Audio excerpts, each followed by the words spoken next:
Welly, welcome to the Attic. ManaDad here. It's the channel where we explore what's fun in Magic, mostly on Arena, and on Mondays, we talk about the metagame live, and boy, is it a big Monday. The yearly big banned and restricted, the scheduled banned and restricted announcement. It is June 30th as I record this. They just posted this. In fact, on the website, you can't even find this link yet. Somehow, I found the link on my phone and then was able to type it into my computer. It's magic.wizards.com/en/news/announcement/banned and restricted June 30th, 2025. If you want to play along. I actually started, I thought I was recording this live, and then I realized I wasn't. But now we're live. Corey Steelcutter is banned. Abuela's Awakening is banned. Monstrous Rage is banned. Heartfire Hero is banned. Up the Beanstalk is banned. Hopeless Nightmare is banned. This Town Ain't Big Enough is banned. Other formats, no changes except for Alchemy, Corey Steelcutter getting suspended pending rebalance. Tipple's Trickery and Pioneer best of one. And Counterspell is unbanned in Historic. Next announcement date, November 24th. And you can view the list of all banned and restricted cards by format. Before we go into their explanations, everybody, let me talk about what we knew and what my reaction is. Corey Steelcutter, Monstrous Rage, very expected. I think a lot of people, because they've been very light on bannings, didn't expect them to hit other things, although most people were calling for the other top decks to also get hit. So I'd heard Abuela's Awakening, I think, from the Azorius Omniscience deck. People mostly wanted the Omniscience to get hit, leave the archetype in place, but just make it less fait accompli. Turn 4, you lose the game if they have the cards, which is kind of what it is. Definitely a really good deck. The deck with the best win rate at the most people at the Pro Tour were playing Izzet Prowess or Izzet Aggro, depending on what you call it. A few copies of Monstrous Rage in those decks, but mostly the big card in those decks is Corey Steelcutter. I think a lot of people think Vivi Orniteer from Final Fantasy is another super high-powered card. They obviously almost never ban anything from a brand new set, and they've kept to that here. So I think I saw like Power Dragon rated that like a 6 out of 10 in possibility of getting banned. I was like, dude, it's like a 1 out of 10. Like they just would almost never ban something unless it's really egregious, unless it's like a Nadu, like, and even then they let those go on too long. The Nadus, the One Rings, the Okos, and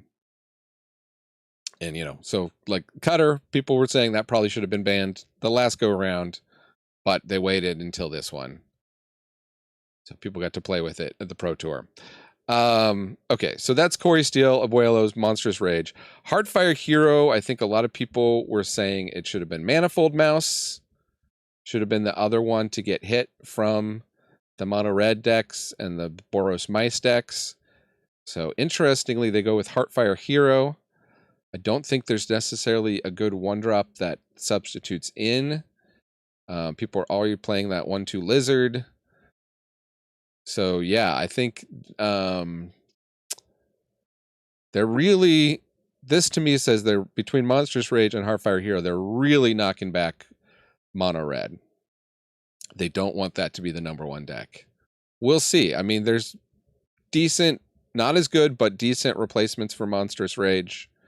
I don't know if there's anything that's quite as good as Heartfire Hero. There's Cacophony Scamp, which can also deal a lot of damage when it dies. Which people weren't playing, but you lose all the mouse synergies. So that really hurts the mouse deck. That's a key piece that they're taking out. Kind of surprised at that one. Up the Beanstalk, people have been calling it for it to be banned pretty much ever since it was printed. So I guess the Zur Overlords deck they felt like would rise to the top if they didn't ban something from it. So they hit Up the Beanstalk. The only thing I'll say is Up the Beanstalk was making some other archetypes that were fringe more playable because it is such a power outlier. So I kind of wish they had hit something else from the Overlords deck rather than Up the Beanstalk. Again, we are seeing a theme here. There's 2 rares, but there's uncommon, uncommon, uncommon, common, uncommon. Again, not so if people have invested a lot of money in rares, I think they're still trying to be judicious, even though this is maybe the most bans they've done in standard in a long time. I can't think of another ban in restricted that hit 7 cards off the top of my head. If you are scholars of banning out there, let me know. So I didn't hear anybody else talking about Hopeless Nightmare except for me. I did. If you were on my Blue Sky, I called that I didn't think they would hit this, but they should hit this one. This one leads to bad play patterns. This in tandem with this town ain't big enough, they're also just really nuking the bounce decks. So you can have, I guess you can still have Esper bounce without either of these, especially now with white having redundancy. There's 3 2-drops that bounce permanent, and they didn't hit whatever it's called, the 1 blue enchantment that is a class enchantment, makes a 1/1 prowess. Blanking on it right now, but they didn't hit that. People had called for that to hit. So they're, I think they maybe want the VV deck to be number 1. So they're keeping VV Orniteer around, which is the other thing from the Izzet deck that people were saying probably deserves a good look. And yeah, they never banned stuff from the new set. I can't remember what I said in the false start I started on this, but they pretty much never ban stuff from the new set. Okay, so let's see what they said. Let's see if there's any commentary. Indirect Jet, surprised they banned these red cards now. Does make sense. Yeah, I mean, could they have banned Monstrous Rage earlier? There were some people calling pretty early for a Monstrous Rage ban. I don't know. I think they're not happy with Mono Red Aggro being the deck that won the Pro Tour. I think they would have preferred it was. I mean, I guess it did have. Did it have any new cards from Final Fantasy? Maybe a couple copies of Opera Love Song in some of the versions of it. It had a really high win rate. I think they want Mono Red Aggro to always be a viable strategy and to be the cheap strategy, but they don't necessarily want it to be the best deck. I think they much prefer something fancy like Overlords or whatever. All right, so here's J. Dean Comparens writing about Standard. This is the once a year early rotation window for Standard. Our goal is to set up the next rotation cycle to be as fun as possible. And again, they do have access. They know the cards that are coming, and we don't. I don't think any of these are super surprising, though. Like Up the Beanstalk has been a problem for a while. Was it Brian Kibler was calling for Monstrous Rage? One of the pros or ex-pros had been calling for Monstrous Rage for a while. I think Abuelos maybe is the bigger surprise. They didn't nuke Omniscience. And that Omniscience would have been in Standard for 5 years. So there's a lot. They can't really print any enchantment reanimator stuff, I guess, at 4 is just too strong. As long as Omniscience is in Standard, they're a little bit design handcuffed, I think, with that. 7 is a lot, even for our early rotation window, especially since it's been 2 years since any cards at all were banned in Standard. Yeah. So roughly 3 months ago, shortly after the release of Ether Drift, Standard was looking fun and healthy. 3 decks were at top of the metagame: red-based aggressive mouse strategies, self-bounce, powered by Nurturing Pixie, often referred to as Pixie decks, and Domain Overlords. Below those were a sea of other decks, and then Corey Steelcutter comes out. That makes for Izzet Prowess, representing 40% of the metagame at Pro Tour Magic the Gathering. I think it was actually 43%. I can fact check on that. It's clear that the Izzet Prowess deck is having a negative effect on the Standard metagame. Well, is it clear? Is it? No pun intended. Just because a lot of pros brought it, it did not have like I think it only had like a 50% or maybe even lower win rate. It had a high play rate, but that's just a lot of pros thought it was pretty good. But it didn't actually work out for them. Now, people were main decking Magebane Lizard and other stuff to fight it. That's been a big example, the Magebane Lizard thing. But again, like, is it that bad if everybody knows how to fight it? I think the metagame would have changed. But because they've locked themselves into these ban windows, it's like they have to react to the latest thing that's near the ban window. It's weird. Corey Still Cutter is the obvious target. I think this one hurt them the most. They would rather, because this is only, this is one setback. They would have still liked to keep this around. But it's a super, I mean, it's making waves in a lot of formats beyond standard. So it's a strong card. It's a little bit stronger than everything else, they say. I don't know if it's a little bit stronger than everything else. It might be a lot bit stronger than most of the stuff in standard. Had a large impact on modern, a considerably more powerful format, but again, more enablers also. Has the quality of being a challenging card to interact with profitably due to the increased burden of answering artifact cards. Well, that's on you. That's how you design your format, and making artifacts and enchantments harder to deal with than creatures.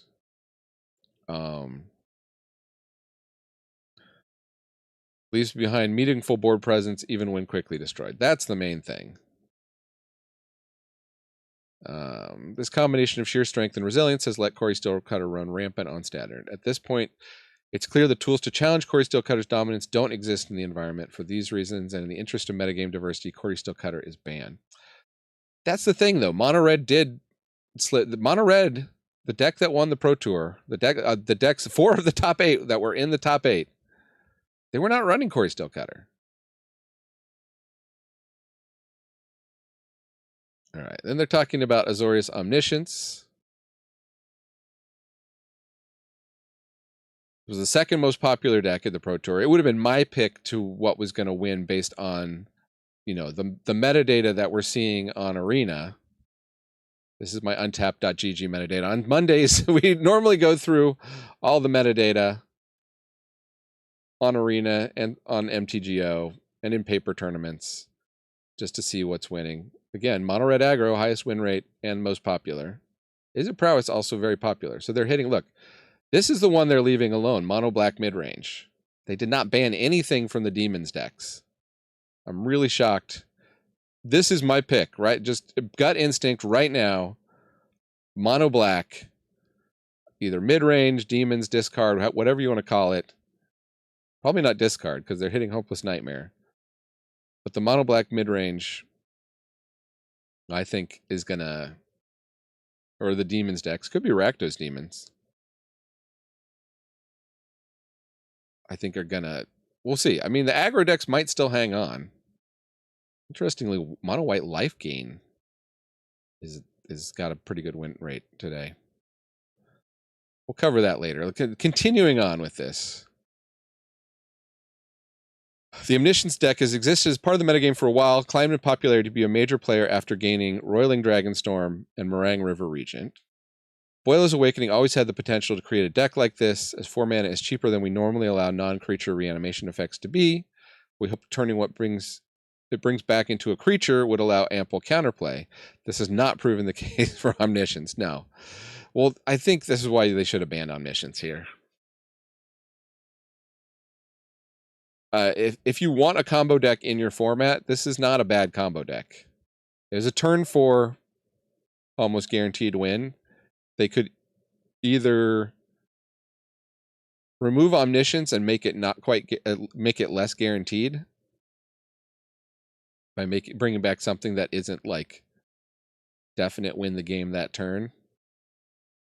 But then maybe people don't play it. I don't know.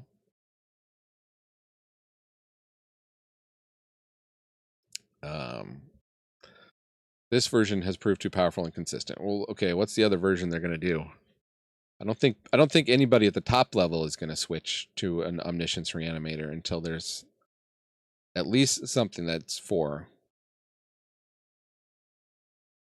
Otherwise, it's just too slow. Even if they do slow down the mono red aggro. Okay. Monstrous Rage has been powering red aggressive decks since its release in Wilds of Eldraine. It's one of the strongest, most efficient combat tricks to have ever been printed. We're enjoying having a combat trick be a strong standard card, but it's clear that Monstrous Rage has overstayed its welcome.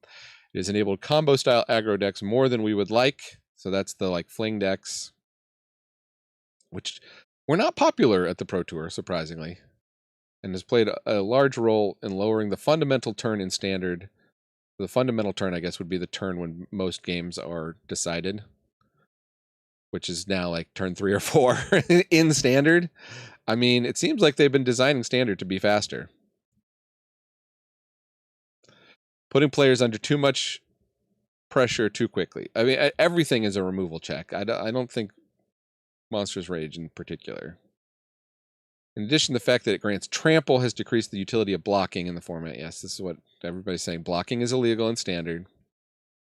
For these reasons, and in the interest of eliminating the least fun aggressive play patterns in Standard. Okay, we'll see. It's always going to be an aggro deck. So this, okay, here's the winning deck. Mono red aggro, Ken Yukihiro. 3 Mage Bane Lizards in the main. 4 Manifold Mouse. 4 Emberheart Challenger. 4 Heartfire Hero. So Heartfire Hero's gone. 4 Monstrous Rage. 1 Self-Destruct, 1 Lightning Strike. 4 Burst Lightnings.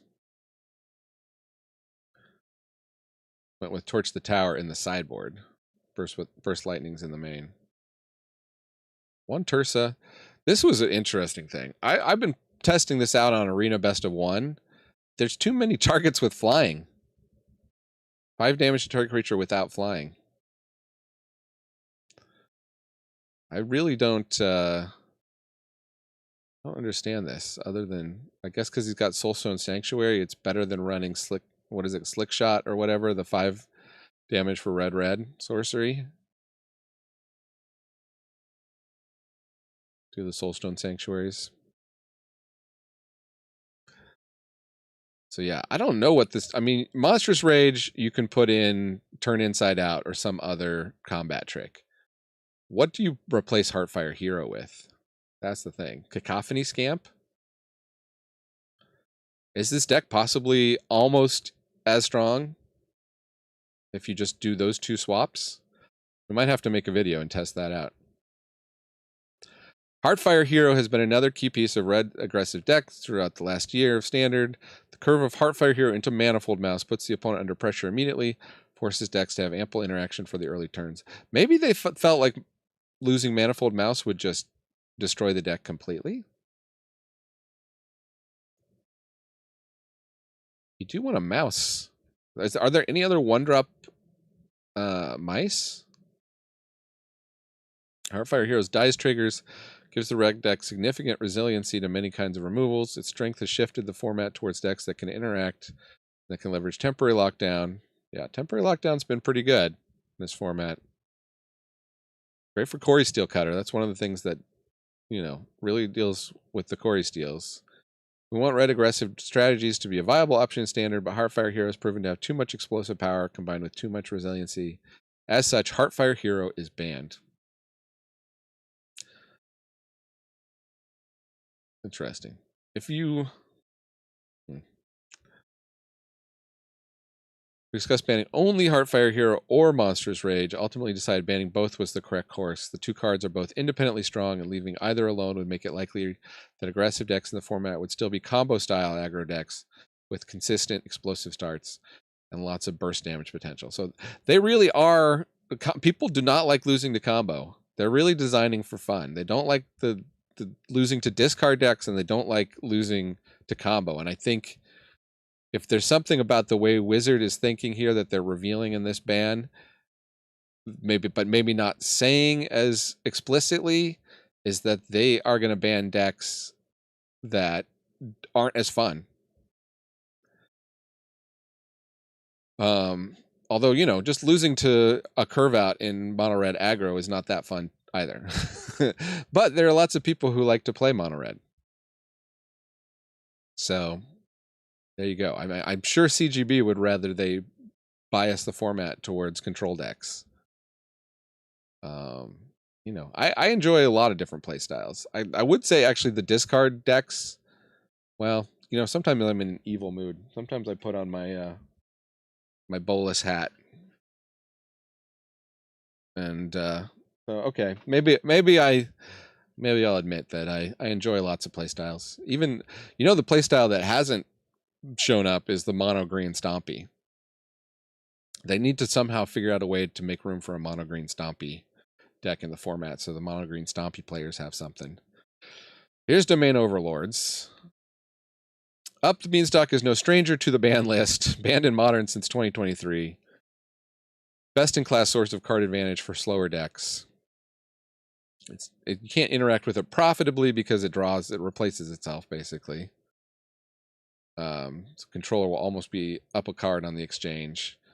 This means decks powered by Up the Beanstalk are hard for many types of strategies to adapt to. I wonder if they just printed Up the Beanstalk, but it doesn't draw a card. What about like Up the Beanstalk, but it gives you a 1/1? Like a 1/1 token. Would that be too powerful? I'm designing new cards. Orzhov Pixie.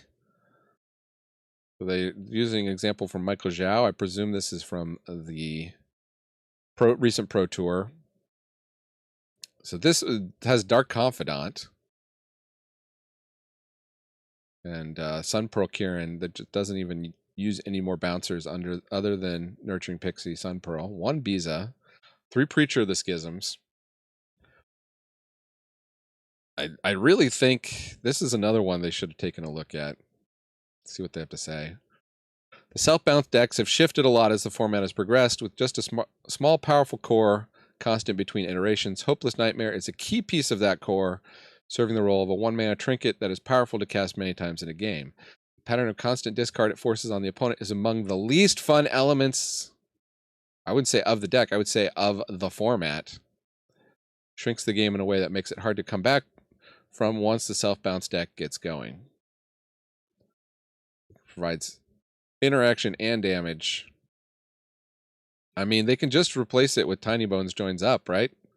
But the fact that it's a legendary enchantment is a little bit of a you know, makes it harder to run 4 of. A little bit of a non-bow. Interesting. They're just forcing people to upgrade to the rare.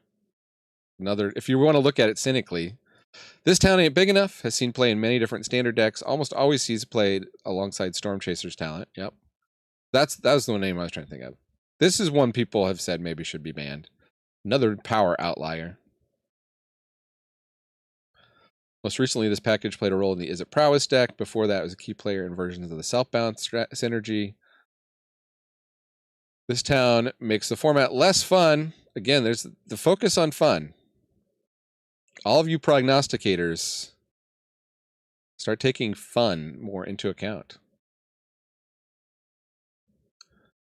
And the reason it's hard for content creators like me, I will not exclude myself, to take fun into account is that everybody has their own idea of what's fun in the game. Magic is a game that's intentionally designed to have pockets of, like, some people like counterspells, some people hate counterspells, some people like discard spells, some people hate discard spells, some people like attacking with small creatures, some people like stomping with big creatures. It's rare to find somebody who has, like, probably impossible to find somebody who has the whole totality of all the players of Magic and what they find fun in their hand. I think, you know, when you're clicking that, did you have fun in this match? I think that might be part of what the data is being used for, is to make decisions like this. Although obviously they're hitting, other than Hopeless Nightmare, I don't think anybody has said that that was a power outlier. But that's entirely about fun. pause to see. Okay, we got some more comments. Yeah, Boolean Buzzard is surprised by Hopeless Nightmare. Not one I've seen a lot of people talk about needing man. Go check. I have the receipts. Go check my Blue Sky from this morning. I said it should get banned. But yes, no, I have not seen other people talking about it. Indirect Jet said Mono Red was pretty standard format warping in in the local meta. Kind of new to standard. Not sure what Wizard's process on banning things are. So this is a good stream. Okay, well, yeah, we're talking about it. Mice decks might shift to Boros. The Boros mice have been doing pretty well, but you know, Heartfire Hero is a pretty key piece of that deck too. I think that deck really got hit hard.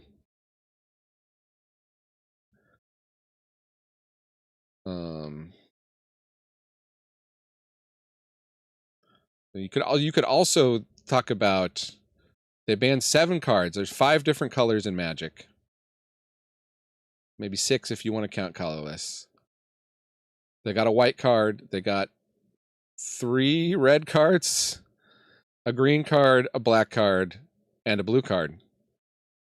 So were they trying to kind of keep the color pie balanced? Not have any one color get to prominence? I think they've made a mistake. They don't have the mono black demons deck on the radar. That deck is very powerful. It's simply been kept in check by decks that are either faster or go over the top of it, and they've hit all those decks. That's my next called shot here. Pioneer. We remain happy with the state of Pioneer. So I guess they have their eye on Corey Steelcutter in Izzet Phoenix. They're not saying anything about Vivi. Terra and Enigmatic Incarnation lists. None of these changes have led to any decks having problematic win or play rates. So that's Pioneer. Modern, written by Carmen Clamperans. No changes. Well, we previously announced there would be no changes to Modern during this announcement window.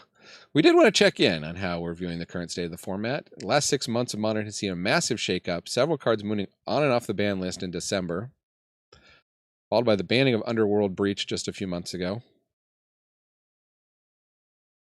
In the time since, it wasn't clear how things were going to shake out, other than players believing that Boros Energy was going to be the top dog. Yeah, it continues to be the top dog, I think. In some respects, that was true and has remained true.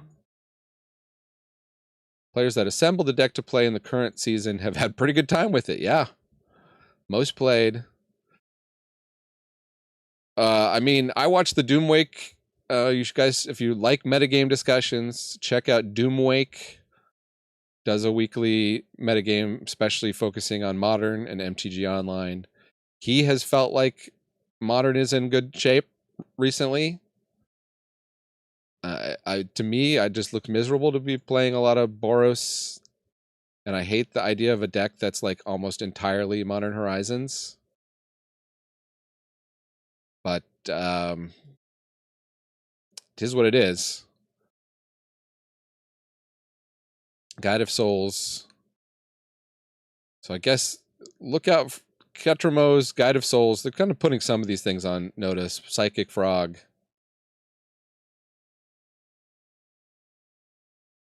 Those would be ones to watch out for a future ban and see how they're performing in the coming weeks and months. And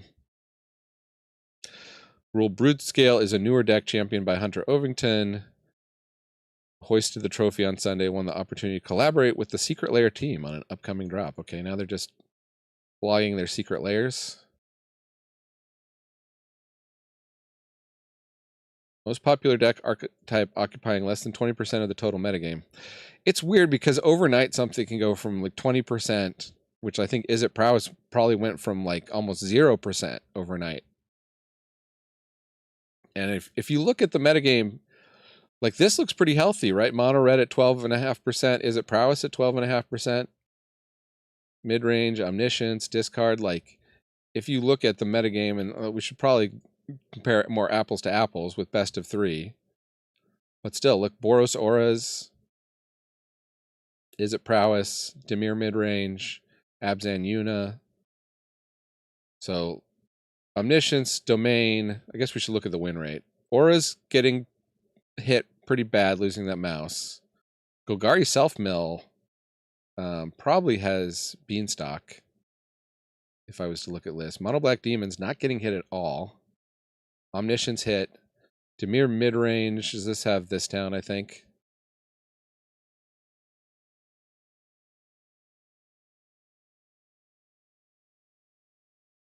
Yeah, it's a Kaido. Very Mastermind. I mean, not a ton getting hit here. They run Duress. Spell Pierce. So it's possible mid-range. Dimir mid-range here.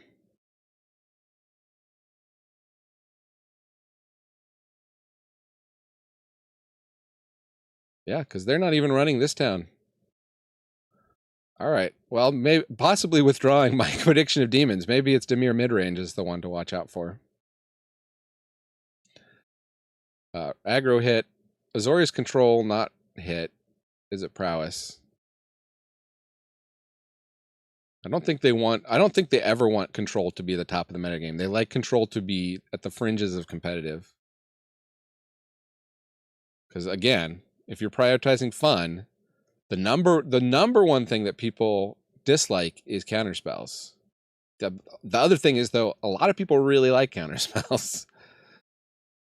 And the current Azorius control is not super counterspell heavy. Anyway. But yeah. Okay, that's Brute Scale. Legacy. Few months since we last took action in Legacy. In March, the only real way to engage with Legacy format was by playing a form of combo Prisoner Eldrazi. They wanted to remove the negative play patterns of Sowing Mycospawn and Dimir Reanimator. The results have been mixed to positive.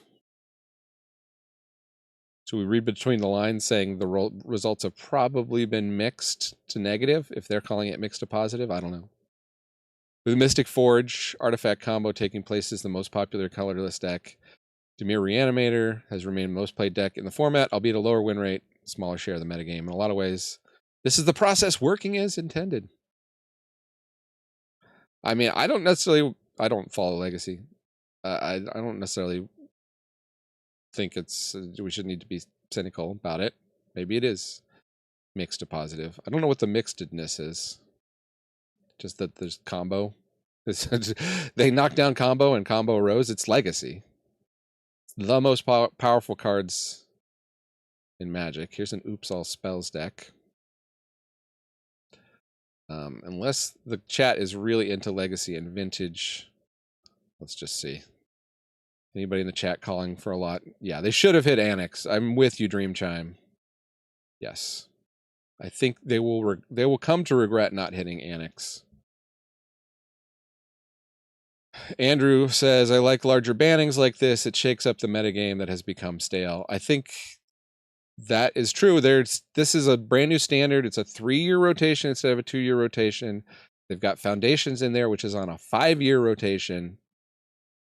And so that maybe gives them a little more leeway. On the other hand, I think they're always balancing, like, if you put money into standard, they want you to still be able to play your deck. Because I think if you ban a deck out from under somebody, they just go and they're done with Magic. So that's been why I think, at least in recent years, they've been very light on bannings. Just because they'd rather have something running away with it. They have to balance, like, people don't want to play it if there's one deck that's just running away with it and it's kind of boring and it's a one deck format, versus banning a bunch of stuff out from under people. And again, I think that goes back to why they hit mostly uncommons and not rares, because even those uncommons were, several dollars a piece uncommons, but it's not like rares where they can get up to $20-$30 a copy. So if you're buying, 4 Shieldreds, that's a pretty huge investment if they ban Shieldred. What's Shieldred at? Shieldred might even be at $40. Luckily, nobody's running 4 copies currently. Although, actually, I should check the current demons lists. Maybe people are running 4 copies. Andrew says, short term, I think black will dominate. It will change as the meta adjusts. Yeah, I'm with you.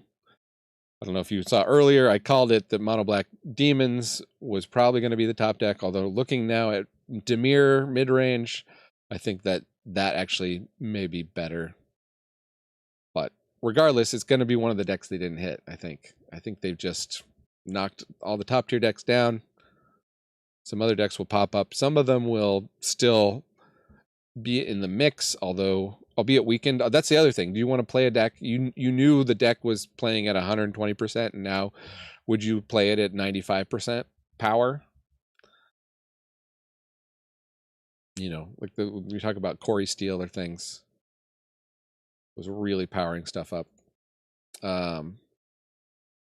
Vintage. So yes, Lurrus. Discussion around banning Lurrus. I think we always see Lurrus Paradoxical Outcome being the most popular whenever we look at the metagame for Vintage, but we'll just skip ahead. Pauper usually has the most activity in the banned and restricted announcements. They have a whole group led by Gavin Verhey that talks through everything. And because the commons that are getting printed these days are pretty strong. They even unbanned High Tide.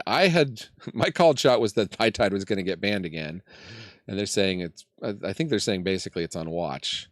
It's been more contentious, the unbanning of that. Prophetic Prism seems like comfortable leaving be, they said. Win rate of High Tide hasn't been anything noteworthy, sitting at just about 50%. Some matchups are the lowest win rate for any archetype in any format. 10% match win percentage against the Fairies deck, sub 30% against Rakdos Burn. Okay, well. Play patterns take a large amount of time to resolve.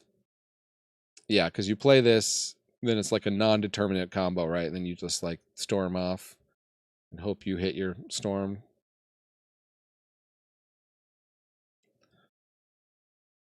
They're comparing it to Second Sunrise and Clark Clan Ironworks. No, these are not being made Pauper cards. That's just comparison. Certainly not the only deck in Pauper that has a non-deterministic combo that can take a while. For example, Cycle Storm, historically the play rate of those decks has been low enough, it hasn't been an issue. Play rate is much smaller, so the data has a smaller sample size. Cycle Storm has a higher win rate than High Tide at about 51%. In case of High Tide, however, play rates are high enough to cause this time-based problem. This is the thing, too, when you unban something, it's like when you look at the Brawl, right? It's always whatever the newest set is that releases, people want to play the hot card. When High Tide gets unbanned, a bunch of people want to play it. I think this might actually be wise not to ban it, at least not yet. Because I think if it's not winning, people are going to get sick of playing it, and it'll just be another deck in the format, much like Cycle Storm. Would be my guess. Again, I don't follow Pauper as closely as I wish I had time to, but I don't have the time. One day. Don't love making changes. So there's a big Paupergeddon thing coming up July 4th. We don't love making changes close to the event. Yeah.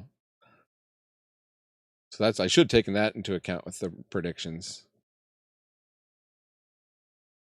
So everybody's already probably prepared and bought their cards for that event. And if they're all showing up with High Tide, that would be a bad weekend. So we don't believe it's appropriate in this specific case to wait that long to tell you all about the fate of High Tide. And we need some more time to collect data and observe, but not until November. So they're reserving the right to step in sooner.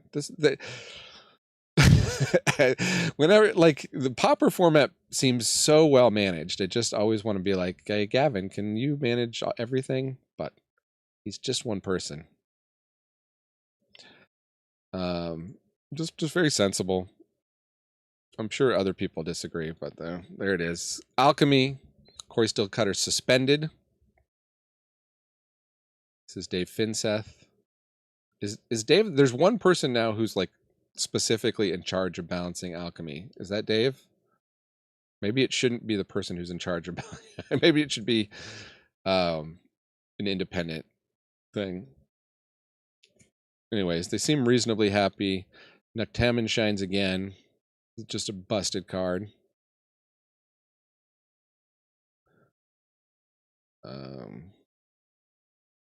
I guess it got rebalanced.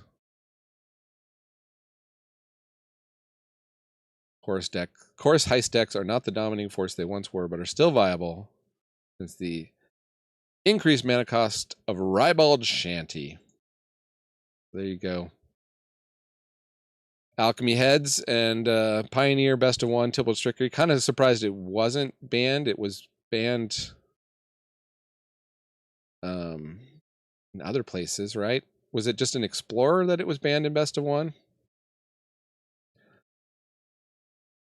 It's just a play pattern they don't like.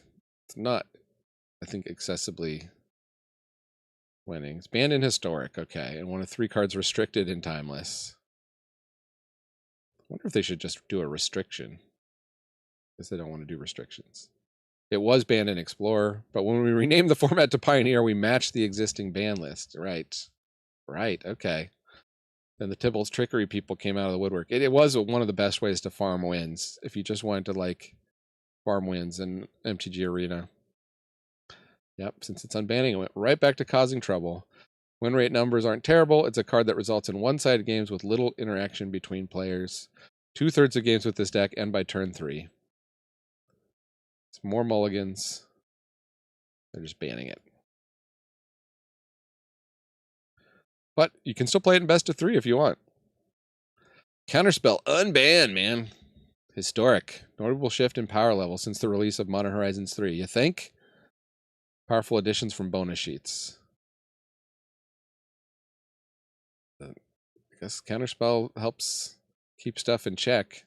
Does anybody follow Historic? Is any deck going to actually benefit from having Counterspell when you just run like Dovin's Veto or any number of other more narrow but more powerful counterspells? Creature combo and enchantment strategies have been consistent and dominant. We want to give control players a few more tools to react and disrupt the tempo of aggro and midrange. So that, again, talking about game design. Aggro, you have like a triangle, right? Aggro beats midrange, right? And control. No, aggro beats control, control beats midrange, midrange beats aggro. They try to have like a rock, paper, scissors. Let's see. Oh, I keep the screen up. No new comments. Okay. Moving on to Timeless. Timeless metagame has continued to hold the best decks in check with slight shifts in the top deck. There's a Goblin Charbelcher has come out. Shift Intel, Mardu Energy, Psychic Frog. It does seem like at least a few more viable decks now. I haven't played Timeless too recently, which is too bad because the Timeless, when it first came out, was just so much fun. When it was kind of a Wild West and there were so many different decks and cards to try out. Just all the super powerful stuff. Brawl, no changes. Just toot their own horn. Partner mechanic. They've accounted for a partner in the matchmaking system. Okay. If you have partner commanders, you're going straight to the hell queue. And that's that. Comments, thoughts. Okay, we got a lot of viewers. Well, I'm not going to shortchange. Normally on Mondays, we go through the entire metagame. I know the metagame is completely going to get shaken up today based on these announcements, at least in Standard. I don't think the other formats are really getting shaken up. Those other bans and things are not a big shakeup, in my judgment. So let's look at Standard. We did look at best of one earlier. Here's best of 3 popularity. Just doesn't look like we have data about it over time at the moment. But yeah, Boros Auras, Golgari Self-Mill, Mono Black Demons. So I think if you want a high win rate deck that didn't get hit, Mono Black Demons is your choice. Probably should have hit Unholy Annex, but they didn't. So you got Duress, Go for the Throat, Soulstone, Shieldred, Parsi Revenant, Archfiend of the Dross, Unstoppable Slasher. I mean, this guy has a bad play pattern, in my opinion, too. It's just a removal check. But I guess a lot of cards are removal checks. Now they're running 4 Dark Confidants. All right, well, I have to record this deck. I have not done a Dark Confidant deck since it got printed into Standard. And that is an oldie but a goodie. I remember my brother opening a Dark Confidant back in the day. It was huge. It was big money. So yeah, I guess in Standard, until such time as we get more data, Mono Black Demons, Dimir Midrange is the place to go. Best of 1. We do have some data on what is trending. Izzet Prowess trending down. Mono Red Aggro trending slightly up. You'd think after the last weekend when it won the Pro Tour, it would just like I think anybody who wants to play Mono Red Aggro is already playing Mono Red Aggro pretty much. That'd be my guess. And the win rate over time, what they call Mardu Aggro, but which is just Boros with the fling, is going down. Azorius Omniscience was the winningest deck briefly there. Still right up at the top, but that's going to change. That deck is just completely going away without Abuelos, is my opinion. This is what's interesting to me. The mono white life gain deck is actually surging in win rate here, and still pretty low in popularity. That's one to keep an eye on. Mono white life gain. If you're playing best of 1, and let's take a look at Pioneer on Arena. Mono white Humans is the winningest. Selesnya Angels remains the most popular. I played a couple games of Pioneer this morning. Ran up against Selesnya Angels, of course. Not Mono White Humans. Best of 3. Mono Red Aggro and Rakdos Midrange, both with significantly higher win rate, followed by Izzet Phoenix, Selesnya Angels. Mono Red Aggro is the most popular. Azorius Control, also popular. That's Pioneer best of 3. Alchemy, best of 3, we have almost no data. Izzet Otters is the most popular, but Jeskai Omniscience. Well, I guess that deck continues, right? Omniscience not banned in Alchemy nor in Abuelos. Awakening is still legal in Alchemy, right? And Historic, 4-color Food, but Boros Energy, 4-color Reanimator, 4-color Sorin, Azorius Control, 5-color Woodland. Lots of really high win rate decks. Looks like a good format to be ranking up in.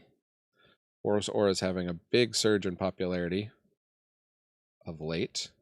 And Mono White Life Gain having a big drop in popularity after being the winningest deck on the 25th.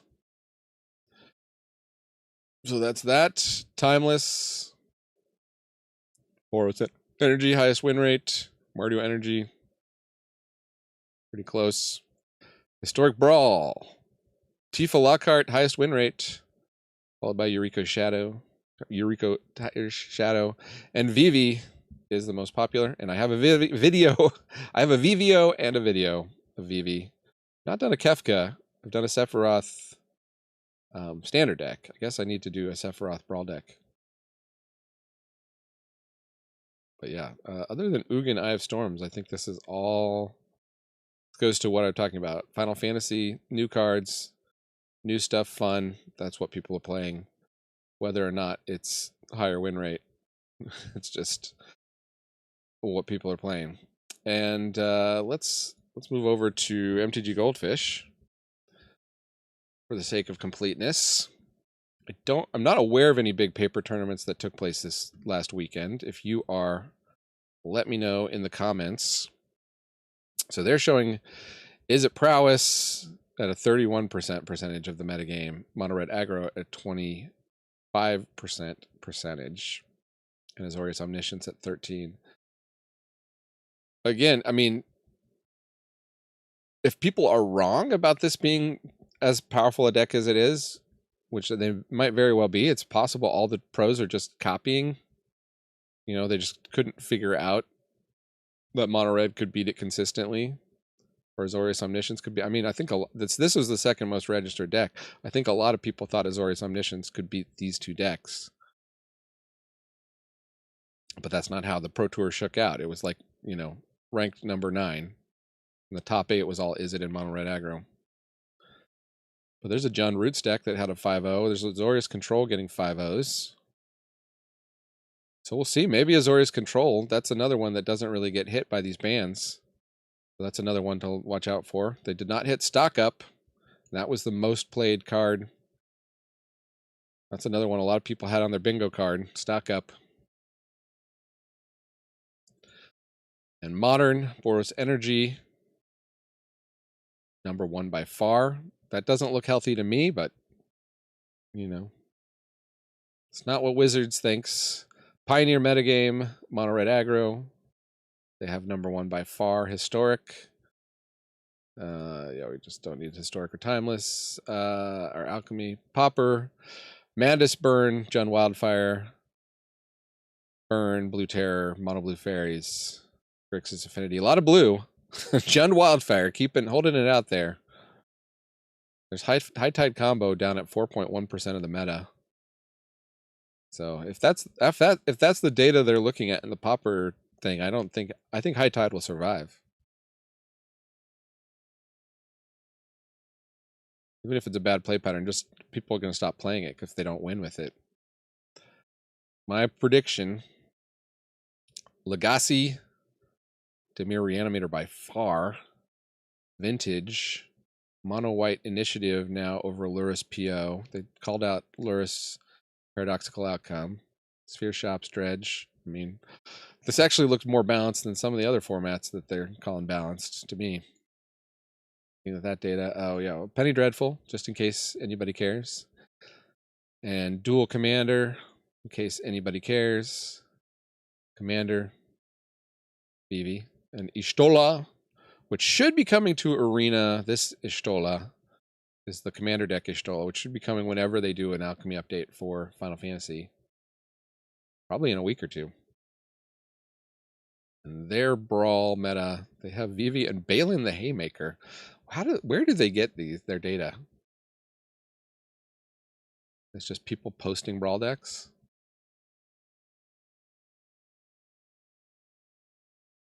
All right, so if you tuned in late, here's the headline.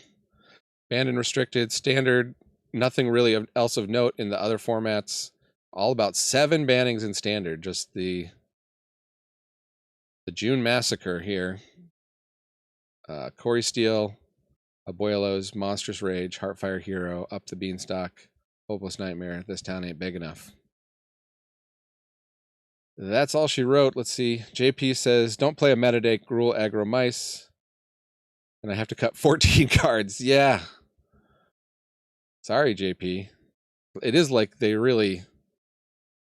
If you were running... I guess you were running some amount of Beanstalks to get up to 14. You were probably running Monstrous Rage, Heartfire Hero, Corey Steele. And then you must have had some Beanstalks in there too. That does feel kind of personal. They really nuked decks that have... I think the Heartfire Hero decks, that's just such a key piece. Decks with Heartfire Hero are going to take a really big hit. Monstrous Rage is more replaceable. Abuelos, that just nuked any decks that are using Abuelos, which is mostly Azorius Omniscience. Corey Steele, a lot of the decks that are using Corey Steele were good before Corey Steele was printed. It is a strong card. It's kind of a fun card, honestly.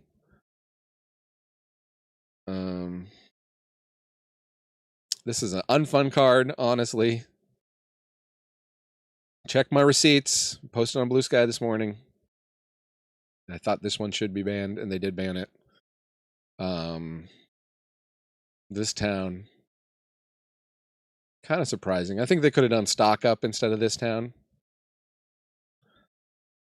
Something like the Stock Up was the most played card at the Pro Tour. I think when you talk about Corey Steele being a power outlier and being played in Modern and other formats, that also applies to stock up. The only reason you're not seeing as much stock up is because the format got so fast. You know, when you're dying by turn 3 or 4, you can't really afford to take turn 3 off to go find 2 cards. But there you go. Up the Beanstalk probably had overstayed its welcome. Although I will miss it in my Golgari Beans decks. I had some good no rares Golgari Beans. But you know what? If you're playing a no rares deck, you're not trying to hit the top of the meta. You're just trying to stay competitive. So maybe they can survive without Up the Beanstalk. Certainly not as competitive, though. Up the Beanstalk was one of the things that kind of kept you in it. Slinging all those things that get a discount for having stuff in your graveyard and still getting to draw cards off Up the Beanstalk. All right. Well, that's it for me from the attic. I've been ManaDad, reminding you Magic is a game so fun